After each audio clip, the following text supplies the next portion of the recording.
Hey, what's going on YouTube? It's your man Soul here. Welcome back to the channel. You know what it is when you clicked it. Today we are doing another spec comparison, that being the Feral Druid versus the Protection Paladin.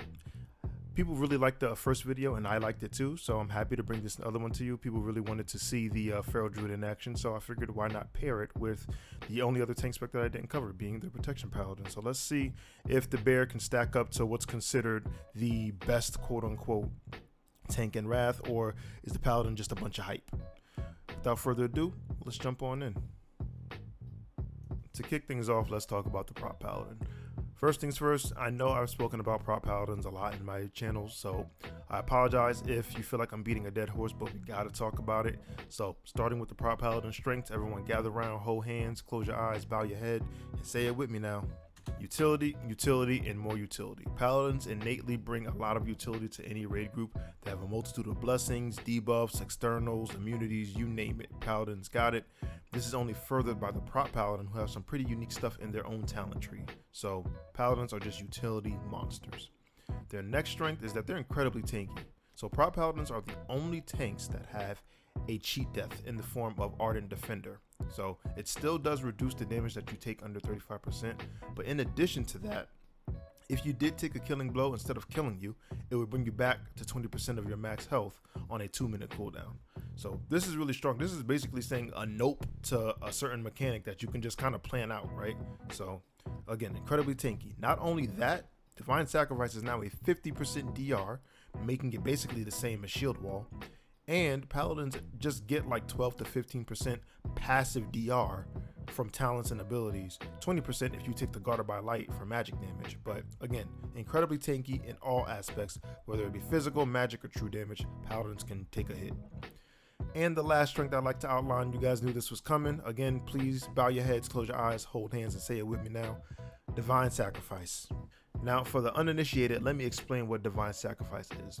Divine Sacrifice is an ability located in the Protection Paladin talent tree, and what it does is 30% of all damage taken by your party members within 30 yards gets redirected to the Paladin, up to a maximum of 40% of the Paladin's health, and the damage that reduces the Paladin below 20% will instantly break the effect, so it cannot kill you. Now, on top of Divine Sacrifice being great, it's also attached to a talent called Divine Guardian. Now, this is where things get really crazy. Now, Divine Guardian, when talented, bolsters Divine Sacrifice. So when you activate Divine Sacrifice, your party or raid members within 30 yards of you, keep in mind I said party and raid members, take 20% reduced damage for 6 seconds. In addition, this increases the duration of your Sacred Shield by 100% and increases the amount absorbed by 20%, making Paladins even more tanky, as if they needed it. Basically what this means is a Paladin, or a Prot Paladin in this case, with Divine Guardian can really sway the battlefield in your favor just by being there because of Divine Guardian.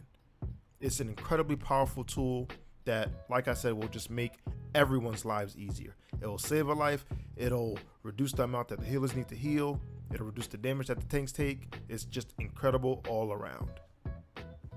Alright, now let's talk about the Paladin weaknesses, because it ain't all milk and honey for them either. Starting with their utility. Now their utility, like I said, is really strong. They bring a lot of buffs, some pretty good externals, pretty good debuffs, but their utility can be a balancing act. Chances are you're going to have more than one Paladin in your raid group, so it's up to your guild to determine how much power are you gaining by adding another Paladin. This is especially true with Prot, because Prot tends to bring all of the things that the other 2 Paladins can bring. So example, a Prot Paladin can spec into Divine Sacrifice and get Aura Mastery.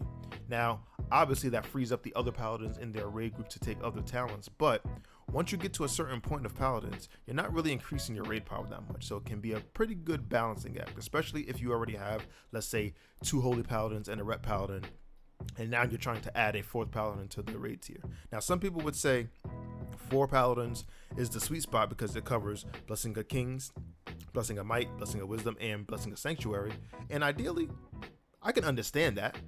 But again, what are you taking away to add that 4th Paladin, and is that 4th or 5th Paladin in this case adding that much raid power in terms, or in place of, another class that brings different utility? So utility can definitely be a balancing act, and it may not always behoove you to bring more Paladins. Their next weakness is their mobility. Now, I know some people out there watching have seen this meme before. This meme, being the wheelchair class, is more often than not tied to the Ret Paladin, but the Ret Paladin and the Prot Paladin are pretty equal when it comes to mobility, neither of which has instantaneous movement. Now they do boast pretty good base movement thanks to Pursuit of Justice, but when it comes to moving to a certain area really quickly, Paladins aren't the greatest at that. So this is really evident when a mob or something spawns out of their taunt or their ability range and they have to stand next to it to tank it. Think of like Crusher Tentacles on Yaxaran, or if there's a spot that needs to be soaked that the tank has to soak that spawns out of position and they need to get there, the Paladins is taking a long stroll, unless they're using rocket boots or like a swiftness potion. And rocket boots can fail, and if you're using a speed potion in combat, chances are you just cucked yourself for using a defensive potion. So mobility can be an issue for Prot Paladins. The last weakness I'll tie into the Prot Paladin is the fact that they're mana users and they're susceptible to silences. So being mana users means that they really can't generate their own resource like the other tanks can. Like they can't generate like runic power like a Death Knight can. They can't generate their own rage and stuff like warriors and druids. So they really are relying on divine plea, spiritual attunement, mana pots, whatever have you. Like they're really relying on outside or little abilities to increase their mana regen, which can be pretty taxing, especially if they're overcompensating or overexpending their mana and they run dry early. And the fact that they use spells, they're really susceptible to silence. And the fact that all of their spells are holy makes this even worse. If a paladin gets silence locked, they pretty much can't do anything except auto attack until that silence is over. So the mana problems plus the silence vulnerability can be pretty taxing.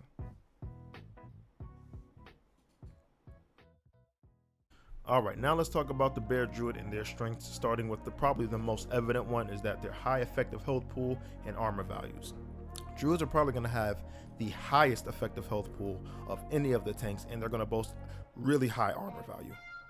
This is because they have talents and abilities that just innately boost these values, such as the Bear Form, which is an incredible boost to your armor and stamina, Survival of the Fittest, which is just an attribute in armor increase, Thick Hide, which is an armor increase, Protector of the Pack, which is a damage reduction. So feral tanks are pretty strong when it comes to just boasting and being big meat shields. The next strength comes in the form of their utility, which is pretty strong. It may not be entirely unique, but it is definitely strong, especially when you count Innervate and Battle Res, which is only Druid centric. Only Druids can Battle Res or Innervate someone. Leader of the Pack is also strong, and even though that can be brought by Fury Warriors, that's still only one other spec that can provide the 5% crit increase to melee and range DPS, really being hunters. So pretty strong utility there. Next, they have pretty good tank damage. Like, there are no slouches when it comes to single target tank damage, and it might surprise you how much damage a druid can dish out while tanking in bear form. This is only boasted by the fact that their hybrid power is actually pretty good too. If the druid has the gear and it has the spec for it, they can effectively tank and shift into cat form and DPS while they're not tanking to provide some pretty good damage from a tank, that is. So don't slouch on their hybrid power, don't turn your nose up to their tank damage. Next, and this is probably for the healers, their damage intake is very smooth. Now, I'm going to talk about damage variance a little bit later in the druid section, but for the most part, when the fight is already established, druid isn't going to be taking that much spiky damage, and this is in large part due to the fact that they have a lot of health, so it's easy to soak up some hits and make your damage intake really smooth. And then the last strength I'll talk about is their above average mobility. Now, some people like to say that druids are, a little bit more mobile than warriors. Some people say warriors are the better ones. I'm going to leave that for you to decide, but one thing that can be said is that druids are above average in the mobility department. Between Feral Charge, Feral Swiftness, and the Kitty Dash, a druid can get from point A to point B back to point A pretty effectively. Alright, so let's talk about some of the Feral Druid weaknesses, starting with their lackluster cooldown diversity, in my opinion. Now, I do want to preface this by saying the cooldowns that the druids have accessible to them really do complement their high health, high armor style pretty well. It's just I feel that their individual cooldowns when compared to some of the other tanks are pretty weak. So let's begin with Bark Skin. So it's a 20% DR on a 1 minute cooldown, which means you can have some pretty high uptime on it, not gonna lie. But 20% really pales in comparison to some of the other tanks who get either a 40% in terms of like Icebound Fortitude, 50% in Divine Protection, or 60% unglyphed if you're looking at Shield Wall. So those other big DRs are really going to help shave off a lot of the damage, especially when there's a tank mechanic that requires a taunt or a stack amount, that you're really going to see the other tanks just take less damage than the Druid. Next, we have Frenzied Regen, and it's not like TBC Frenzied Regen. This actually is really good. It's going to convert a percentage of your maximum health every second for 10 rage instead of just a flat, health amount. So that change is really good. Also, because Druids have high effective health and it's only going to go up, which means the strength of this cooldown is only going to go up. The problem here is that Frenzied Regen, kind of in the same vein as Enraged Regen on the warrior side, is a slow trickle into your healing. Now, it is every second, but you could be taking more than 0.3% of your health every second in damage, much more. So it really kind of neuters the effectiveness of Frenzied Regen. And I'll add to that by saying Frenzied Regen is only really good for like mid sustained damage, and not every boss fight does that type of damage to tanks. So the effectiveness of the cooldown in and of itself can vary. And lastly, we'll talk about Survival Instincts, which is kind of like the big cooldown for Feral Druids. Now, I had mentioned before that it's kind of the same as Last Stand because it's the exact same cooldown, the exact same effect. But because, again, Druids already have high health, increasing the health even further just makes their damage intake really, really, really smooth. So it's going to feel better to heal them. The problem with it is that it's just not a damage reduction, right? You a lot of the times have to couple Survival Instincts maybe with Bark Skin, or not just those two, just in general, the Druid cooldowns have to be coupled with Bark Skin or supplemented with Bark Skin at some point. So that's my concern with the Druid cooldown diversity. It's pretty lackluster individually speaking, and they kind of only tailor to a specific portion or type of damage intake. This is also coupled by the fact that their damage variance is pretty high. Now, what do I mean by that? Well, from boss pool to boss pool, or in trash groups or in dungeons, from mob to mob, Druids can either take very little damage or very high damage. It just depends on RNG. And this is even more of the case than, the infamous Death Knight, who can really just take a lot of damage variance depending on pool to pool. But because the Druid doesn't have as many cooldowns as like a Death Knight, they can't really cover the damage variance as well. So it can definitely be a hindrance on them. The next weakness is that a lot of their utility really can't be used while actively tanking. So if a Druid is tanking a mob or tanking the ad, or just needs to be in bear form to do other things or just take hits like on Patchwork's Hateful Strikes, they can't come out of form and use their Innovate or their Battle Res, which really diminishes their utility power. So you got to think about, if you're bringing a Feral Druid and they can't get out of form to use their utility, it may be better just to bring another Druid spec to the game to have that utility instead of relying on the bear. Their next weakness, also in the same vein as utility, is that their utility is not exclusive to the bear form. Like I said before, the other specs of Druid can bring Innovate and Battle Res, and if you have a Feral DPS, you essentially have everything that the bear Druid can do, because that's what Feral is. Feral is a shared spec between their damage and their tank form. So if you have a Feral DPS, they can provide Fairy Fire, Leader of the Pack, Innovate, and Battle Res, and they don't have to worry about whether they need to tank or not tank to use any of their utility. And the last weakness I'll talk about, which is kind of a culmination of the previous two, is that overall, that the impact that they have on a raid is pretty minimal. Your power level really doesn't go up too crazily if you include a Druid or not include a Druid, especially if you have more than one Druid from other specs included in your raid group. Like, a bear isn't really going to increase your raid power too significantly. And this can be pretty damning, especially when you compare it to some of the other tank specs, because the whole point of raid group diversity and versatility is the fact that you bring different classes to cover different bases. So if the Druid can't really cover the same things that a Prot Warrior can, you probably would be better off bringing the Prot Warrior instead. Alright, it's comparison time. Now, in my previous video, I outlined the strengths and the weaknesses and compared them separately. However, in this video, I've just combined them, and we're going to outline each of the individual categories that I have listed for both tanks, starting with their talents. So they get a lot of strengths from their talents, a lot of passive modifiers that we're going to show here. And I just want to outline them for the Druid and the Paladin respectively. So starting with the Druid, they get a 370% armor boost from bear form, a 10% armor boost from thick hide, a 33% armor boost from survival of the fittest.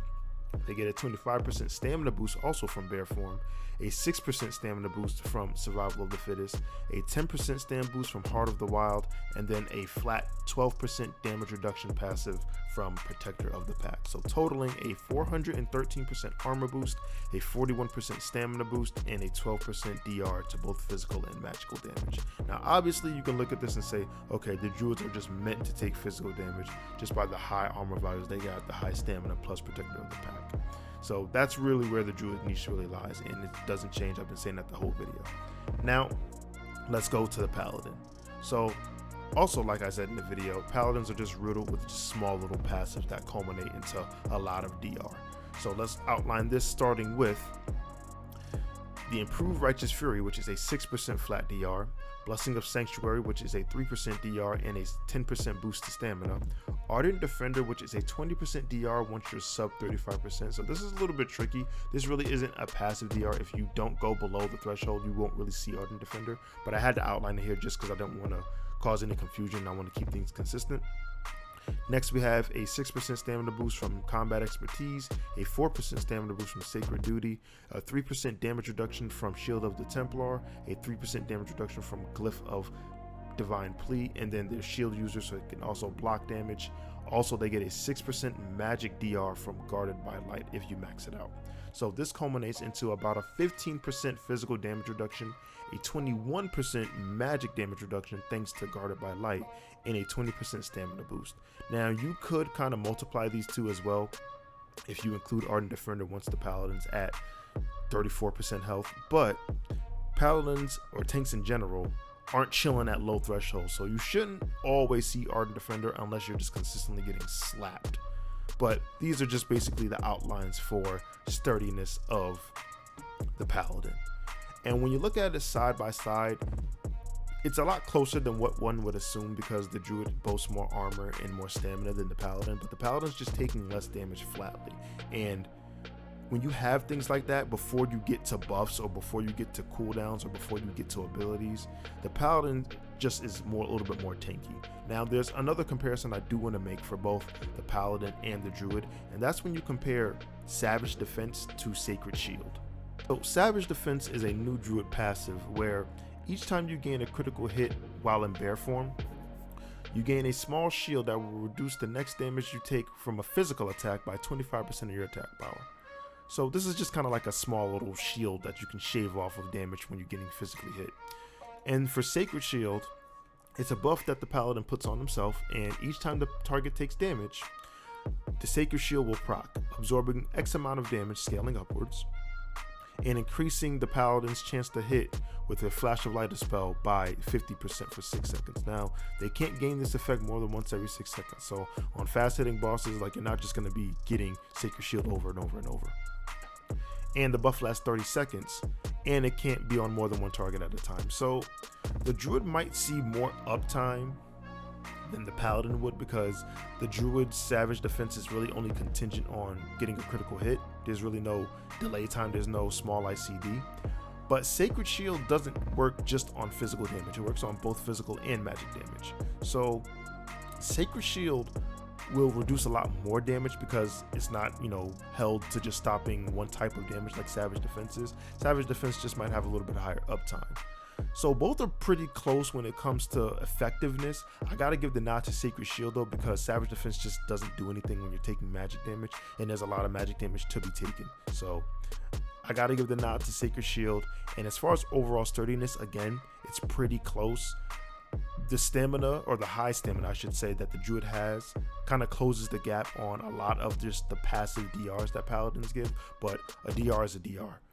Like, why take damage when you can just not take damage, right? Why take damage when you can just take less damage? So the paladin has to get the nod for sturdiness, but as you can see when you outline things together, it's a lot closer than what people might assume.